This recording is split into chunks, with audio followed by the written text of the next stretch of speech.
Hello guys, तो उम्मीद कर रहा हूँ कि आप लोग का पेपर अच्छा हुआ होगा। बहुत अच्छा आप लोगों ने किया होगा नीट का पेपर, और बहुत जोश के साथ मुझे बच्चे दिखाई दिए। मैं सेंटर पे गया था, बहुत उमंग था बच्चों में पेपर को देख के। आपको भी इच्छा हो रही होगी कि सर बताओ ना सर, कैसा हो आज का पेपर रहा, लोगों का क्या रिव्यू रहा। तो मैं आपको आज बताना चाहता हूँ कि पेपर का पूरा एनालिसिस आपको देना चाह रहा हूँ कि कैसा रहा इस बार का पेपर। मैं सब्जेक्ट वाइज आपको एनालिसिस करके बताना चाह रहा हूँ। अगर आप फिजिक्स की बात करोगे दोस्त, तो फिजिक्स का पेपर हर साल के रिस्पेक्ट में इस बार भी थोड़ा लेंदी था जरूर, लेकिन कुछ क्वेश्चंस इजी भी थे। तो अगर आप फिजिक्स का पेपर देखोगे तो 30% फिजिक्स में क्वेश्चन मॉडरेट दिख रहे थे, और ऑलमोस्ट जो है वो 50% जो थे क्वेश्चंस वो एवरेज क्वेश्चन थे, जिसको आप अगर ढंग से पढ़ेंगे तो अटेम्प्ट कर सकते हैं। लेकिन 20% क्वेश्चन रियल में स्टैंडर्ड क्वेश्चन थे, जो कि आपको डीप पढ़ने की आवश्यकता थी, जिसमें खास करके जो क्वेश्चंस आपको मैकेनिक्स से देखे गए थे, और इसके अलावा जो मैग्नेटिक इफेक्ट ऑफ करंट के क्वेश्चन थे, ये एक स्टैंडर्ड क्वेश्चन बना था। तो उम्मीद कर रहे हैं कि बच्चों को अच्छा लगा होगा ये क्वेश्चन। अगर आप केमिस्ट्री की बात करें बेटा, तो केमिस्ट्री के अंदर आपको सही बताऊं तो तीनों सेक्शन की बात कर लेते हैं, फिजिकल केमिस्ट्री की भी, इनऑर्गेनिक और ऑर्गेनिक की। क्योंकि कंपैरेटिवली अगर आप देखा जाए तो इनऑर्गेनिक का पेपर आसान था, और अगर जिस बच्चे ने एनसीईआरटी को बहुत अच्छे से पढ़ा होगा या मेरी ट्रिक्स को बहुत अच्छे से देखा होगा, तो बहुत सारे क्वेश्चंस उस ट्रिक से डायरेक्ट आए हुए थे।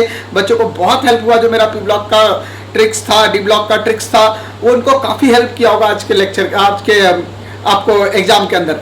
दूसरी बात आपको बताना चाहता हूं कि इस बार फिजिकल केमिस्ट्री से भी जो कैलकुलेशन के क्वेश्चन थे वो बहुत ऐसा नहीं था कि टफ था, बहुत इजी क्वेश्चन थे, बहुत आसानी से किया जा सकता था। और इंक्लूडिंग ऑर्गेनिक में ऑर्गेनिक के अंदर जिसने एनसीईआरटी का एक्सरसाइज किया होगा और इंटेक्स्ट का क्वेश्चन किया होगा, उन्हीं के क्वेश्चन को तोड़ तोड़ के एनटीए ने तोड़ के उसको जो है वो ऑब्जेक्टिव का फ्रेम दिया था। जैसे डिहाइड्रोहाइलोजिनेशन का क्वेश्चन आया था, आपको बेसिक अमाइनो एसिड्स का क्वेश्चन आया था। तो इस तरह के क्वेश्चन जो देखने को मिल रहे थे माय डियर फ्रेंड्स, वो बिल्कुल एनसीईआरटी बेस्ड थे। कहीं से कोई मुझे डिफरेंस नहीं दिखाई दिया कि अगर बच्चा एनसीईआरटी पढ़ा होगा तो उसको कोई बड़े बड़े किताब पढ़ने की नीड पड़ी होगी, ऐसा बिल्कुल ही नहीं था। मतलब कंपैरेटिवली जैसा बच्चे बता रहे थे कि सर लास्ट 3 ईयर का पेपर अगर आप एवरेजन देखें तो लास्ट 3 ईयर से केमिस्ट्री का पेपर इस बार का टफ था, ये आसान था। जबकि फिजिक्स का पेपर जो है वो पिछले साल के रिस्पेक्ट में थोड़ा सा टफ था, ऐसा बच्चों का रिव्यू मुझे देखने को मिला। ओवरऑल मिला जुला के मुझे भी ऐसा लग रहा है कि कंपैरेटिवली लास्ट ईयर के पेपर से इस बार जो पेपर था वो आसान था।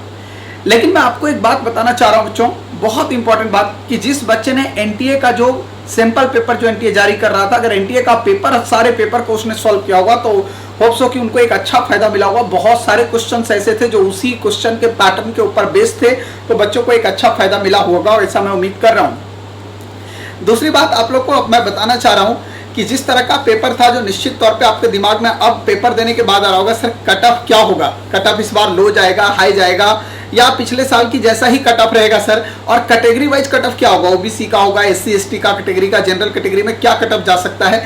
दूसरी बात, जिनका पेपर बहुत अच्छा हो गया होगा वो सोच रहे होंगे कि यार इतना मार्क्स मेरा बन रहा है तो इतने मार्क्स में कौन से कॉलेज मुझे मिल सकता है, इतने मार्क्स में मुझे मौलाना आजाद मिलेगा कि नहीं, इतने में एफएमसी मिलेगा कि नहीं, इतने में जिप्पर मिलेगा कि नहीं। सारे टॉपर्स के दिमाग में ये चल रहा होगा।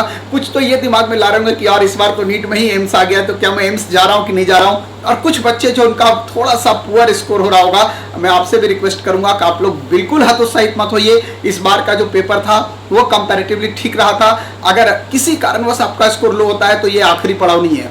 सबसे पहली बात, बायो का पेपर अगर देखा जाए तो जियोलॉजी का पेपर जो था, जियोलॉजी का पेपर बॉटनी के रिस्पेक्ट में थोड़ा सा आसान देखा गया। बॉटनी का पेपर जो था उसमें एनसीईआरटी की कुछ लाइनिंग को उठा के क्वेश्चन बनाया गया, जिसको बच्चों ने बोला कि सर अगर NCERT line by line, diagram by diagram एक चीज अगर पढ़ा जाए तो काफी क्वेश्चंस को आसानी से टैकल किया जा सकता था। जेनेटिक्स के भी क्वेश्चंस जो देखे गए थे वो बहुत मॉडरेट क्वेश्चन थे, बहुत टिपिकल क्वेश्चन नहीं रहे। आपका इकोलॉजी का भी क्वेश्चंस बहुत टिपिकल क्वेश्चन नहीं रहा, इंक्लूडिंग ह्यूमन फिजियोलॉजी का भी क्वेश्चन इस बार जो है वो कुछ डायरेक्ट क्वेश्चन आपको दिखाई दिए, जैसा कि क्वेश्चन जनरली सारे किताबों में मिल जाते हैं, उस टाइप के कॉमन क्वेश्चन दिखाई दिए। तो एवरेज मुझे लगता है पर्सनली कि पेपर इस बार कंपेरेटिवली पिछले साल से बच्चों निश्चित तौर पर थोड़ा सा ईजी रहा है। अब सबके दिमाग में चल रहा होगा कि सर अगर पेपर ईजी था तो क्या हो सकता है, सर कट ऑफ का मामला, कट ऑफ बढ़ रहा है, घट रहा है, या क्या होगा। तो मैं आपको बता रहा हूं, मेरा एक वीडियो आने वाला, आप लोग जरूर देखिएगा। मैंने पूरा पेपर एनालिसिस किया, और लास्ट 5 ईयर का जो है वो मैंने पूरे कट ऑफ का एनालिसिस जो है वो निकाला हुआ है, और आज के पेपर को देखते हुए मैं एक कट ऑफ का वीडियो दे रहा हूं, बहुत जल्दी आज ही आने वाला है। आप लोग देखिएगा, रात में ही आपको 8 बजे तक मिल जाएगा, 8-9 बजे के बीच में, ताकि आपको पता चले कि किस कैटेगरी वाइज और स्टेट और इंडिया, मतलब इंडिया ऑल इंडिया रैंकिंग और स्टेट रैंकिंग वाइज जो है वो क्या कट ऑफ होने जा रहा है। तो मैं उम्मीद कर रहा हूँ बेटा आप लोगों ने पेपर बहुत अच्छा किया होगा। होप सो कि आपका पेपर अच्छा हुआ होगा, आप डॉक्टर बनने के करीब हैं और आपकी मंजिल आपको जरूर मिले। बेस्ट विशेष मेरी तरफ से। Thank you so much.